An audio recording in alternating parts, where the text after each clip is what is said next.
بسم الله الرحمن الرحيم سبح لله ما في السماوات وما في الأرض وهو العزيز الحكيم. يا أيها الذين آمنوا لم تقولون ما لا تفعلون كبر مقتا عند الله أن تقولوا ما لا تفعلون إن الله يحب الذين يقاتلون في سبيله صفا كأنهم بنيان مرصوص. قال موسى لقومه يا قوم لم تؤذونني وقد تعلمون أني رسول الله إليكم فلما زاغوا أزاغ الله قلوبهم والله لا يهدي القوم الفاسقين.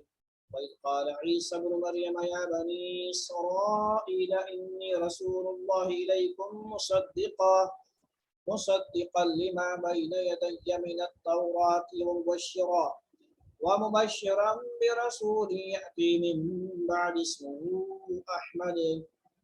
فلما جاءهم بالبينات قالوا هذا سحر مبين ومن أظلم ممن افترى على الله الكذب وهو يدعى إلى الإسلام والله لا يهدي القوم الظالمين.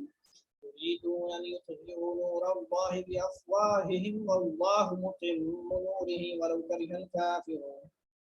هو الذي أرسل رسوله بالهدى ودين الحق ليظهره على الدين كله ولو كره المشركون.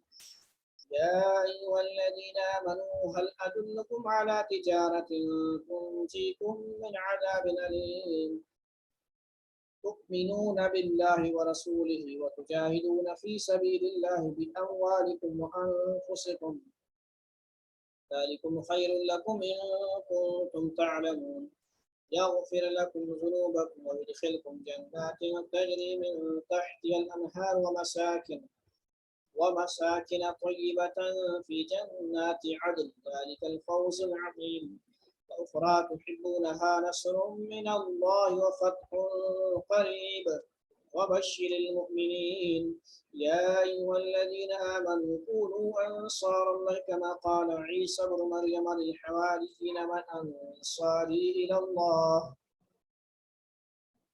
قال الحواريون نحن أنصار الله فآمنت طائفة من بني إسرائيل وكفرت طائفة فأيدنا الذين آمنوا على عدوهم فأصبحوا ظاهرين.